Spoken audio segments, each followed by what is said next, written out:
Bienvenue à tous sur la chaîne Adelita TV. J'espère que vous allez bien, les amis. C'est là tout ce qui compte.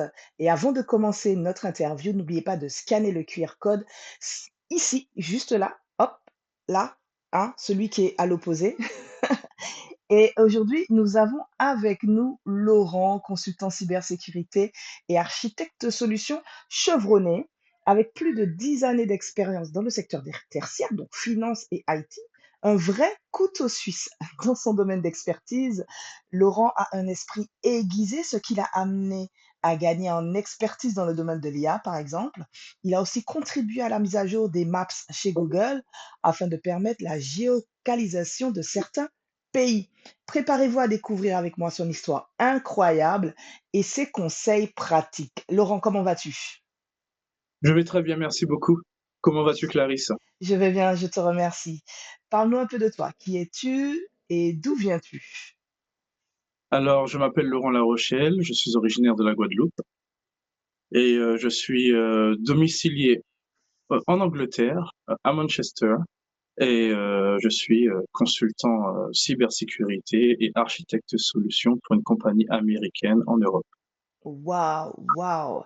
Avant d'aller plus loin, en quoi consiste ton métier, Laurent? Alors, je fais de la consultance sur la sécurité IT de diverses compagnies en Europe. Donc, je suis amené à voyager et à auditer les failles et leurs forces pour pouvoir permettre à leurs organisations d'être le plus sûres possible et de pouvoir traiter avec les données de leurs consommateurs de la façon la plus sécurisée possible. Super. Laurent, je sais que tu as un parcours atypique et j'aimerais qu'on l'aborde un peu. Est-ce que tu peux nous parler de ton parcours scolaire? Oui, donc j'ai un parcours scolaire vraiment atypique.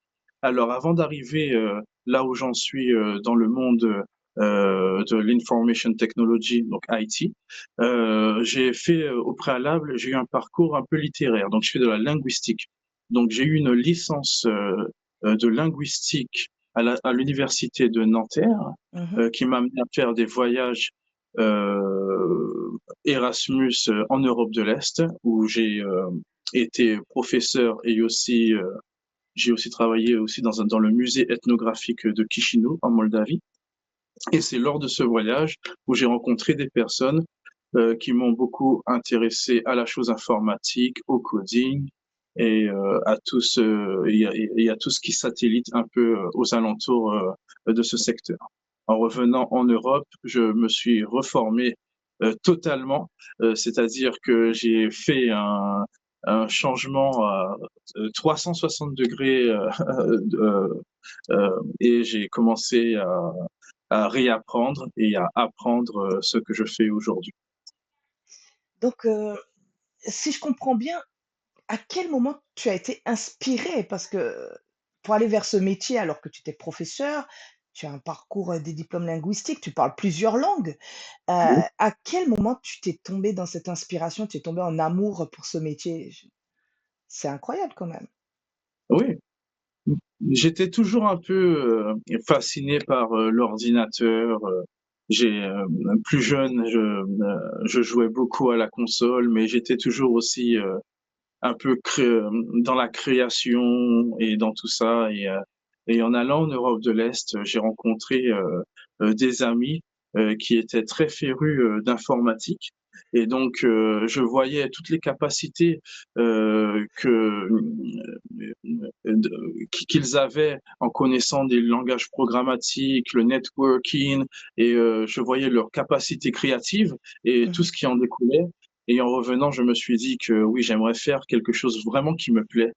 Et c'est pour ça que j'ai changé totalement mon circuit, donc mon chemin professionnel pour aller vers l'IT, car je sentais vraiment l'appel de faire quelque chose qui me plaît. Je voulais vraiment me réveiller le matin en sachant que j'allais ouvrir mon ordinateur, bosser sur des choses concrètes qui aident et qui impactent plusieurs millions de personnes au moment où je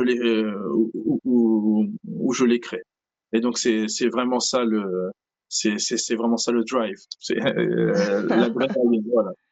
Mais Laurent, tu emploies beaucoup le mot créatif. Donc, en fait, tu es un créatif dans l'âme et tu as pu trouver au moyen de ce métier une moyen de t'exprimer, d'exprimer ta créativité. C'est ce que je comprends.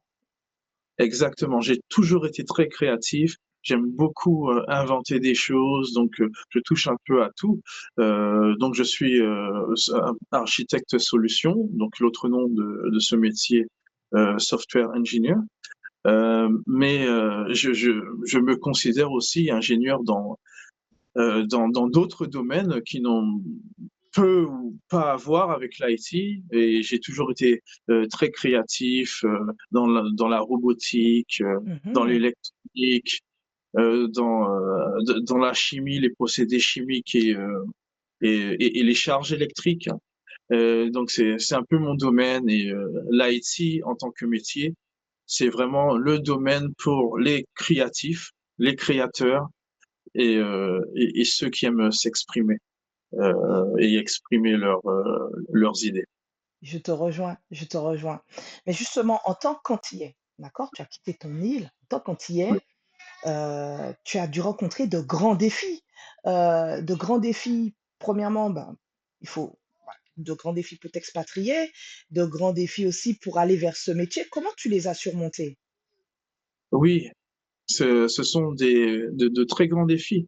Il faut pas avoir peur d'être isolé, il faut avoir confiance en soi, et il faut aussi savoir se vendre et ne pas trop souffrir du syndrome de l'imposteur. Mmh, Donc c'est une combinaison de compétences qu'il faut avoir pour pouvoir s'expatrier de la façon la plus safe possible, la plus sûre possible. Car nous sommes une petite communauté, et lorsqu'on va dans des pays qui sont un peu éloignés de notre centre de dans notre sens géographique, familial, là, géographique. exactement, on tend à ne pas trouver d'antillais ou de caribéens du tout.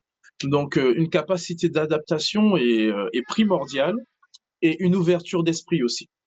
Garder l'esprit ouvert, ça garde l'esprit ouvert sur les opportunités, et je pense que c'est les qualités qu'il faut avoir. Donc une grande ouverture d'esprit, heu être au fait avec soi-même, donc une capacité de rester un peu seul, de pouvoir un peu travailler seul dans Mmh, des milieux étrangers au départ, et aussi une capacité à se vendre pour pouvoir faire des connexions et avoir un carnet d'adresses. tout à Voilà, fait. Ça, c'est des conseils que tu donnes, hein, et qu'un jeune qui t'écoute pourrait, heu, enfin, s'armer de ces conseils, s'il envisage de se lancer dans ton domaine d'activité dans un pays étranger comme UK. exactement. D'accord. Est-ce que tu aimerais compléter ce panel de conseils? Parce que aller, par exemple, un jeune, antillais qui a envie d'aller travailler UK, c'est pas facile. Il y a plein de choses, il y a des démarches, quel conseil tu peux Oui, donner à quelqu'un qui veut vraiment quitter la France, quitter le pays francophone et partir comme ça, dans un pays anglophone, d'accord, d'après ton expérience? d'accord. Ah, d'après mon expérience, bon, c'est encore plus dur maintenant de s'expatrier qu'auparavant au Royaume-Uni avec le Brexit. Donc là, maintenant, pour le jeune Antillais, c'est toujours tout à fait possible. Mais il faudra passer par des visas de sponsorship. Et pour avoir ces visas de sponsorship, il faut avoir les compétences requises. Car c'est ils sont ici au Royaume-Uni. Le gouvernement délivre très facilement des visas de sponsorship, mais il faut rentrer dans les critères. Et l'un des critères, c'est d'avoir, par exemple, au niveau IT, euh, une certaine expérience et un certain niveau euh, de diplôme. Mmh, d'accord, OK. Mais Est-ce que le tu Canada peux est encore possible. Le Canada ah, est possible. Le Canada est possible. L'Australie est un peu moins possible, puisque UK est un peu moins possible, parce qu'avant on partait de UK pour après s'expatrier en Australie. C'était, mais c'est un peu plus facile. Je veux dire pour y habiter et pour y faire une vie, hein, Mmh. et Mmh. travailler. Après, si c'est vraiment, y aller quelques années, ça, un visa étudiant peut nous emmener n'importe où en tant que Français. D'accord, très bien, merci pour ces conseils. Hem, Tu progresses dans la vie avec des valeurs, je pense, des valeurs fondamentales. Est-ce que Oui. tu aimerais nous partager ces valeurs? Puisque je pense que c'est ce qui te soutient aujourd'hui? Oui, oui, j'ai des, valeurs, on va dire un peu traditionnelles, enfin traditionnelles comme, la famille, l'éducation et heu et c'est ces valeurs qui m'ont poussé à devenir, qui je suis et qui m'ont aidé aussi, heu, dans certaines situations où je n'avais pas vraiment ma communauté avec moi, dans Mmh, des pays, où on ne trouve pas de Caribéens. mmh. Donc, savoir qui on est, d'où l'on vient, ces valeurs, sont très utiles, pour pouvoir perdurer dans un milieu où on ne voit pas ses semblables. C'est ça. Donc, des valeurs familiales fortes pour toi, ont été un vecteur de succès au quotidien. Oui, Mmh. exactement. Valeurs Et familiales, traditionnelles, et éducationnelles aussi. Ne pas briser le lien éducationnel et culturel, qui nous relie, à notre île natale.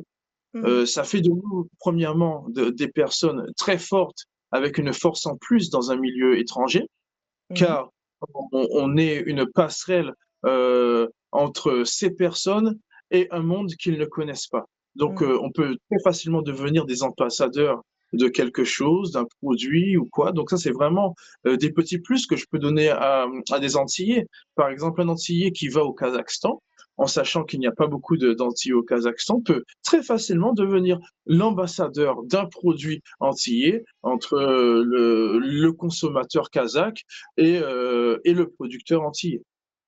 Mmh. Et c'est et notre singularité, le fait que nous soyons pas très connus, c'est aussi une très grande force, car, le monde tend à se globaliser et les personnes sont avides de ce qu'elles ne connaissent pas. D'accord, je note. Et justement pour, rebondir, quel sens donnes-tu au mot succès? Le mot succès pour toi, quel sens tu lui donnes dans le cadre de ta vie personnelle et ta vie professionnelle? Oui, le succès, c'est quelque chose vraiment de très personnel et chacun a sa vision du succès. C'est vraiment très subjectif. Mais je pense que pour moi, en ce qui me concerne, une tranquillité d'esprit et pouvoir se projeter, dans le futur, c'est une forme de succès. Se savoir un peu en sécurité et il y a même de se projeter pour pouvoir, amener des actions futures. Heu, je pense que, à titre personnel, c'est une façon de voir le succès. D'accord.